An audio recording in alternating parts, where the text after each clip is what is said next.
Di daerah terpencil yang jarang dikunjungi orang, berdirilah sebuah rumah tua yang dikenal sebagai rumah tangga hitam. Sudah bertahun-tahun tak berpenghuni, rumah ini dikenal angker dan menyimpan kisah misteri yang tak pernah dijawab. Rumah ini memiliki tangga kayu yang melingkar di ruang tengah, yaitu satu-satunya jalan menuju lantai atas. Tangga itu penuh dengan retakan, suara berderitnya selalu terdengar menakutkan. Warga daerah sering memperingatkan untuk tidak mendekat ke tangga itu, terlebih saat malam tiba. Namun, Dimas, seorang pria muda yang baru datang dari kota, tak mengindahkan peringatan itu. Karena alasan ekonomi, ia memutuskan untuk menyewa rumah tersebut dengan harga yang sangat murah. Saat malam pertama tiba, ia hanya merasakan hawa dingin yang tak wajar di sekelilingnya. Tidak ada suara, hanya kesunyian yang terasa menekan, seperti seolah-olah rumah itu bernafas, mengawasi setiap gerakannya. Malam pertama berlalu dengan tenang. Akan tetapi Dimas merasa lelah keesokan harinya, seolah tak bisa tidur nyenyak. Setiap malam, kehadiran rumah itu terasa semakin nyata. Dia mulai mendengar suara-suara aneh yang tak bisa dijelaskan. Setiap tengah malam, selalu ada suara langkah kecil dari tangga. Tetapi setiap kali Dimas mengecek, tangga itu selalu kosong, dan tak ada siapapun yang ada di sana. Lama-kelamaan, ia mulai melihat bayangan kecil bergerak cepat di sudut matanya. Saat dia memberanikan diri melihat secara langsung, bayangan itu selalu menghilang. Namun, suatu malam, saat jam menunjukkan pukul 12, Dimas terbangun oleh suara tertawa lirih. Suara itu begitu kecil, hampir seperti bisikan angin, namun jelas terdengar di tengah kesunyian. Suara itu datang dari tangga. Dia melangkah mendekati tangga, perlahan, dengan keringat dingin mengalir di pelipisnya. Dan di sana, tepat di anak tangga kelima, terlihat seorang anak kecil duduk memunggungi Dimas. Anak itu mengenakan baju putih lusuh, rambutnya panjang menjuntai menutupi wajahnya, dan kulitnya terlihat sangat pucat. Tangannya memegang lututnya erat-erat, seolah tak ingin pergi dari tempat itu. Dimas terpaku, takut namun penasaran. Ia pun memberanikan diri untuk berbicara. "Hai, siapa kamu?" tanyanya lirih, suaranya bergetar.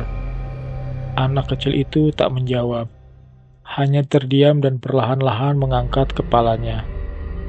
Namun tetap tidak berbalik.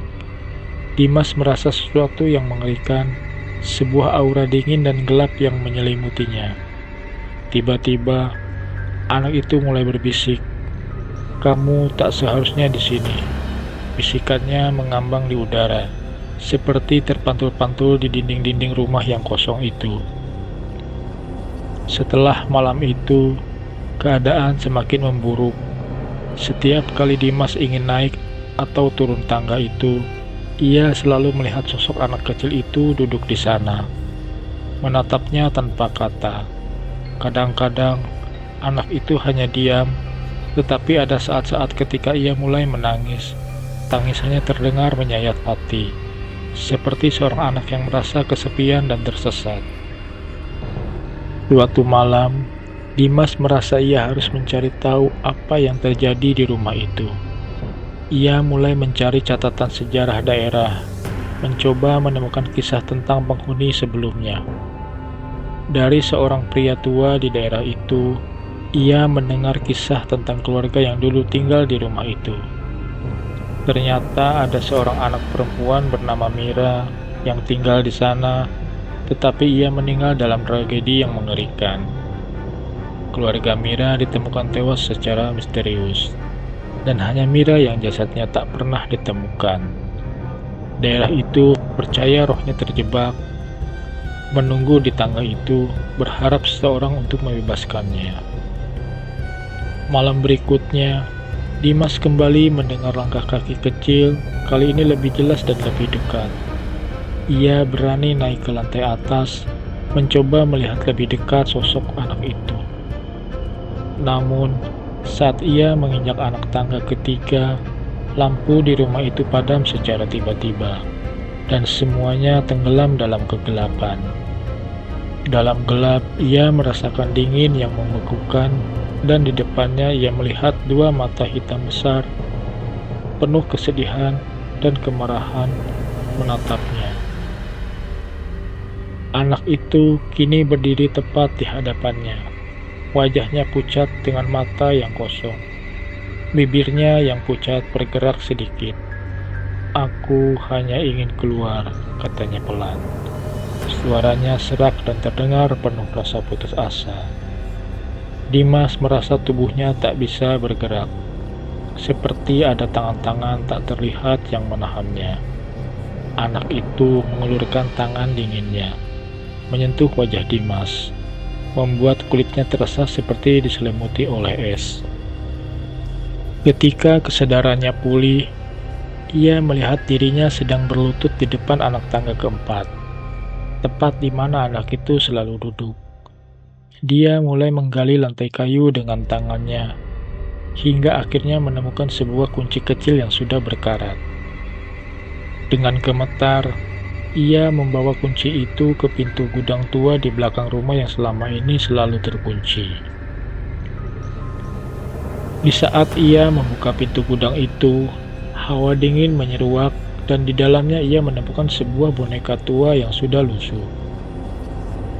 Begitu boneka itu diangkat, suara tangisan lirih terdengar semakin keras, dan perlahan-lahan sosok anak itu muncul di belakangnya. Anak kecil itu tersenyum tipis, dan kali ini tatapan matanya terlihat lebih damai. "Terima kasih," ucapnya sebelum tubuhnya perlahan menghilang menjadi kabut tipis yang menyatu dengan udara. Dimas merasa tubuhnya kembali ringan.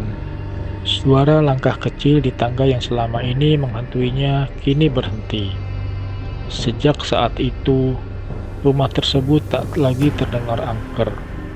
Namun penduduk daerah tetap memperingatkan kepada siapapun yang datang untuk tidak mengganggu tangga rumah itu, sebab mereka percaya roh anak kecil yang terkurung di sana telah pergi, namun kenangannya tetap tertinggal di setiap anak tangga. Di buku catatannya, Dimas menulis satu pesan singkat. Tangga rumah itu bukan sekedar jalan menuju lantai atas. Tangga ini adalah jembatan antara dunia kita dan mereka yang terperangkap. Jangan pernah menatapnya terlalu lama, atau mungkin kau akan menemukan mereka yang masih menunggu.